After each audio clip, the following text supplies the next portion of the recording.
Chi, pakabait ka ha. Huwag kang magulo sa paghuli.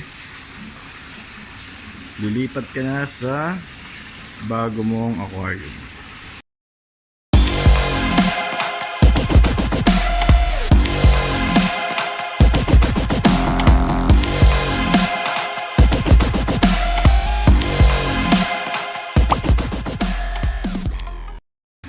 Ayan, kukunin ko na si Chi ngayon.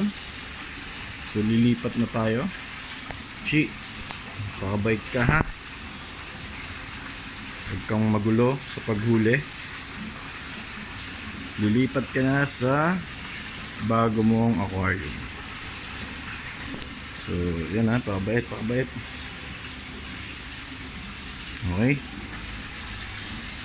Tapos next natin, stingray. Yung dalawang stingray. Lilipat din natin yan. Unahin lang natin si Chi. Wala nang media.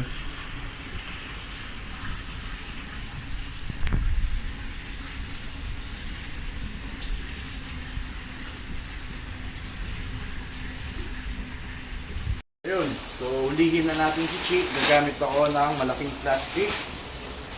So, dapat makisama siya. Pumasok siya ng pusa dito para malipat ko na doon sa bago niyang pump. So, okay, isa natin.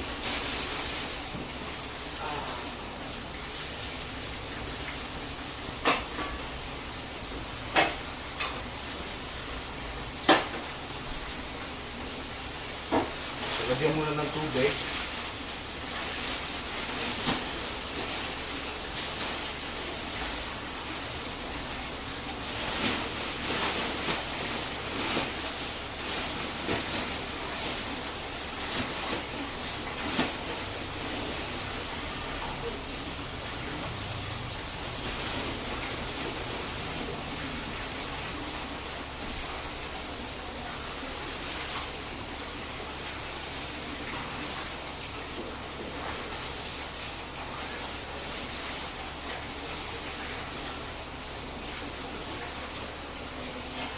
Kailangan nyo ng fish net, ang bugaw.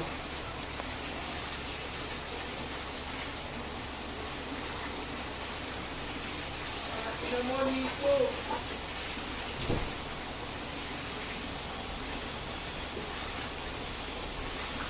Isakan na po.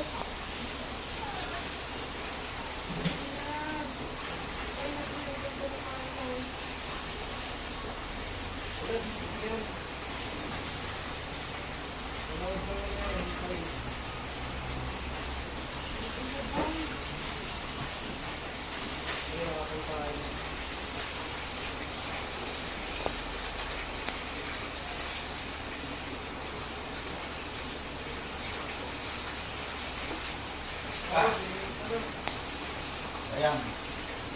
Ito. Hindi ko muna nyo yan.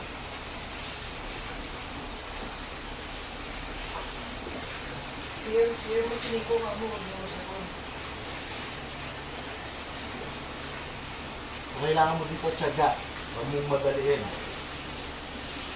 Kailangan pumasok siya ng pusa.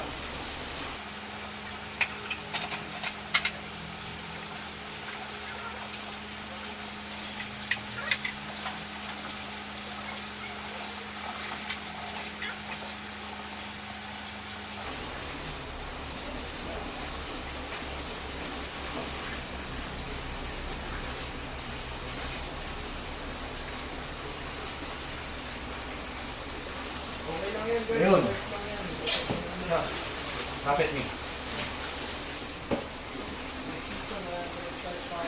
So, ayun, makuha siya sa tiyaga. Iwasan na lang natin yun yung pumalag siya ng malakas. So, gano'n ang paghuli ng arwana. Hindi mo kailangan puwersahin, madaliin. Dahil pag pumalag ng malakas yan, pwedeng mabalian. So, yun, ang gagawin na lang, bawasan yung tubig para magaan siyang iangat. So yung mga cover, kahit di ko nabalik dahil stingray na lang naman yung laman at sikla. Ito, kailangan ko na grabe ng laman. Ang dami. So, hindi ko kayang buhatin. Kaya kailangan magbawas ng tubig. Sa pagbabawas ng tubig, iwasang makatakas siya.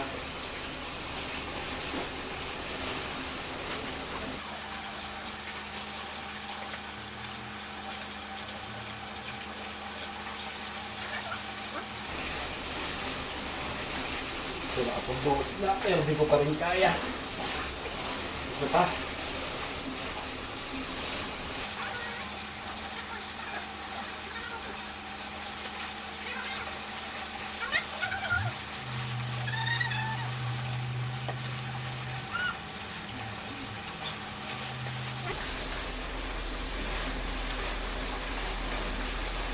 So ito, kailangan ko lang pilitin.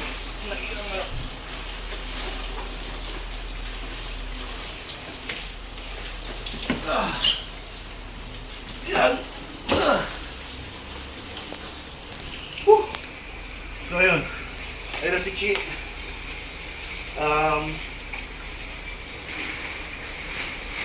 Kailangan ng aeration syempre. AC/DC pump.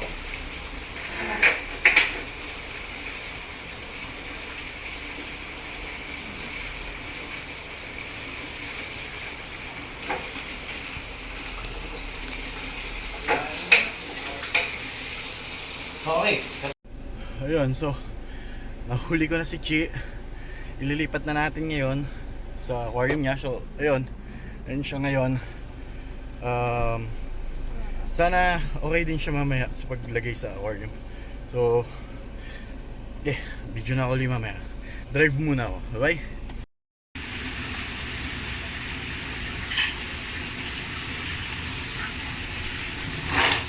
So, yan. Mag-acclimate na tayo. So, mag-acclimate muna ako. Bawasan natin ngayon yung tubig para magaan na siyang iangat.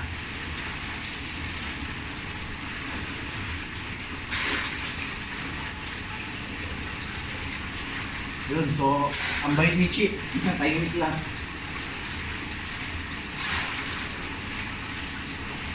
Yan.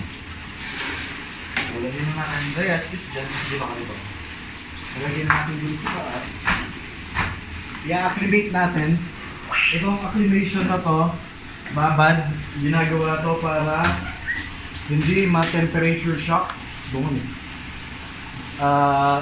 Yun lang ang concern ngayon dito sa temperature. Kasi yung pH level nito is almost same lang naman nung dati kong tank tsaka ngayon.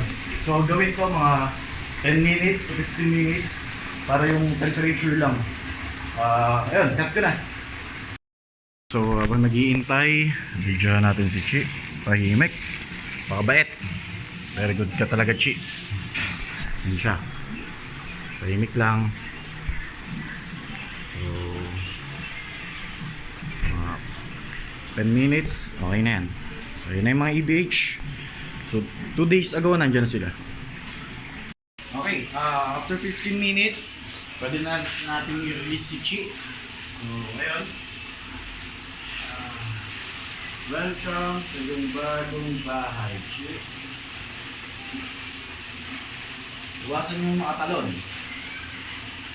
Okay, so lubog mo muna yung dulo ng plastic, saka mo i-release.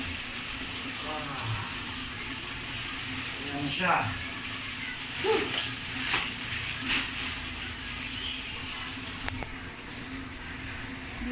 Hello, Chi.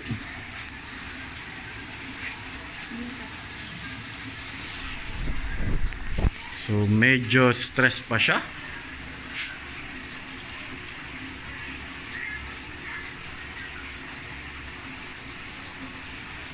Atras natin para makita nyo yung full tank size. So, yan. For info pala, nasa 20 plus inches na si Chi. Yung mga EBH ay 12 inches yung biggest. Tapos may IT doon na almost 12 din. Mukha lang silang maliliit. Ayan. Maraming salamat sa panonood. Mamaya pala, yung stingray naman ang hulihin ko. Okay? Ay, teka, babalik ko na muna yung takip. So, ayan yung takip ko. Sorry sa lighting.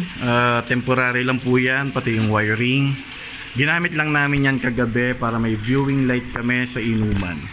So, yung cover ko ay aluminum screen.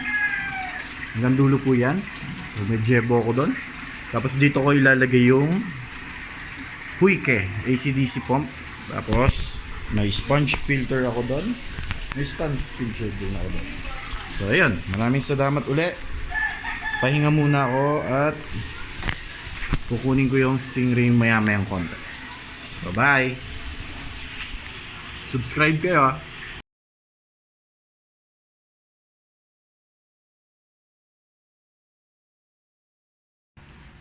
Game, ang huhulihin naman natin ngayon ay stingray. So, yung box na yon, meron ng tubig na nakalagay. Kailangan lang natin ngayon ay fishnet. So, itong fishnet na to, malalaki yung butas at rubber. So, hindi sasabit yung sting ng stingray. Pero pag wala kayong ganito, ang gawin nyo ay plastic ang panghuli nyo. Or mga box, basta yung hindi sasabit ang sting. Pero since meron ako nito, madali. Tested na to nung isang hobbyist na pinagbilang ko dati. Okay, game, lihin na natin.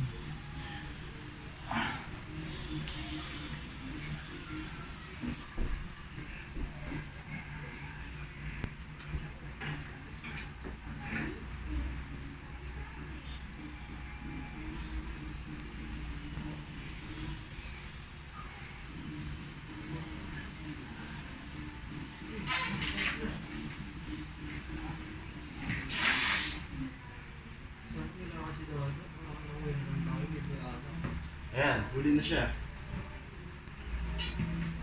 So, dahil nga malalaki yung butas ng net, hindi sasabit yung sting niya. Kaya safe. Safe to pang huli ng stingray. Dito. Medyo iwas lang kayo dun sa sting dahil pag pumalagyan, pwede kayong matusok at masugkata. Ayun, nahuli na natin yung isa naman.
Ayan, yan yung chance natin pag umangat siya.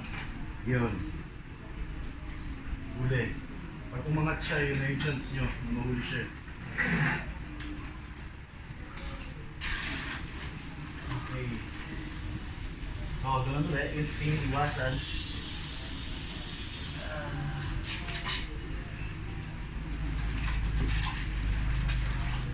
Ayan, so okay na.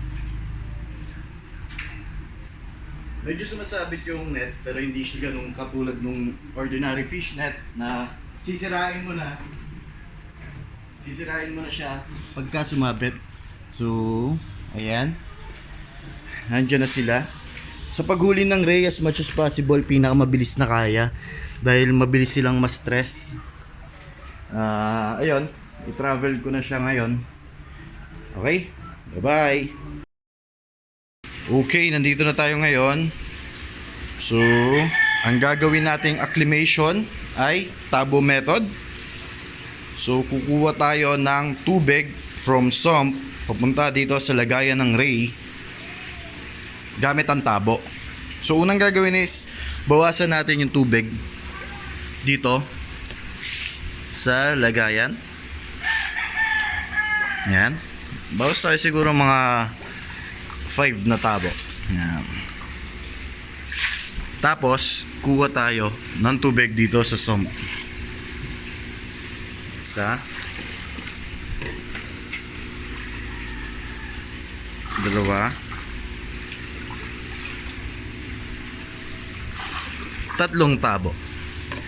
So after 10 minutes, ganun ulit. Bawas dito, kuha doon. Gawin nyo yan ng 3 to 4 times every 10 minutes. So siguraduhin yung malinis yung tabo, walang sabon. Okay? Ginagawa pala to para hindi ma-pH shock ang stingray. So sabi ko kanina, doon yung arwana ko, binabad ko lang temperature. Magkaiba ang arwana sa stingray. Ang arwana medyo matibay yan. So, kahit magkaiba ang pH, basta hindi sobrang layo, mabubuhay yan. So ang ginawa ko lang kanina is babad para lang yung temperature niya hindi ganun kalabilis yung pagpalit. So since nasa ibang lugar ako, malamig ang temperature dito, kaya ginawa ko yung babad. So sa stingray, hindi pwede yung ganon, temperature lang. Sensitive sa pH to. So pag biglang nagpalit yan, may chance na mamatay. Kaya mag-iingat tayo. Okay? So i-cut ko na tong video na to. Hindi ko napapakita yung buong pagkuha ko ng tubig. Next na video ay yung release na nila. So medyo na-stress tong stingray kanina. So expect nyo na hindi ganun kaganda ang langoy niyan. Pero sana makarecover. Medyo nahirapan ako dun sa pangalawang stingray hulihin eh. Inintay ko pa siyang umakyat. So maraming attempt bago siya umakyat. Kaya sigurado stress yon. Siya pa naman yung female na laging ginugulpe ng male. Okay, so ayan. Balik ako mamaya. Mag-acclimate ng tabo method, gumawa ako ng 4 times ko siya nilagyan ng tubig. Ang gagawin ko ngayon ay transfer ko na. Bawasan ko muna yung tubig para lumaan.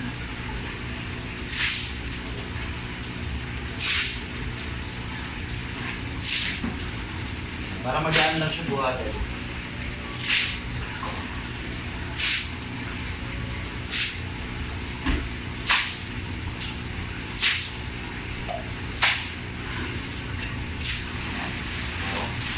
Magkano to?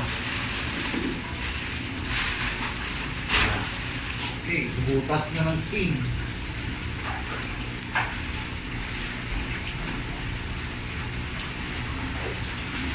So ito pwede mo nang i-release agad.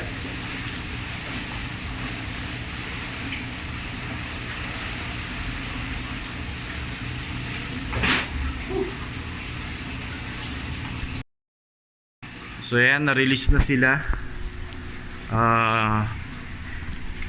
Yung female, sobrang stress yan dahil nahirapan ako sa kanya manghuli.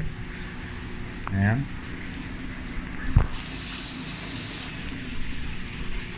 Sana makarecover at walang maging aberya.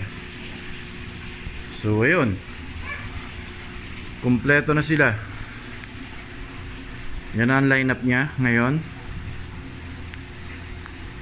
10-footer aquarium, HB lang ang laman, high back lang yan, pero naka 10-footer yan. EBH, IT, flagtail, hook, at stingray. So maraming salamat sa panonood. Kung hindi pa kayo nakasubscribe sa channel ko, mag-subscribe na kayo.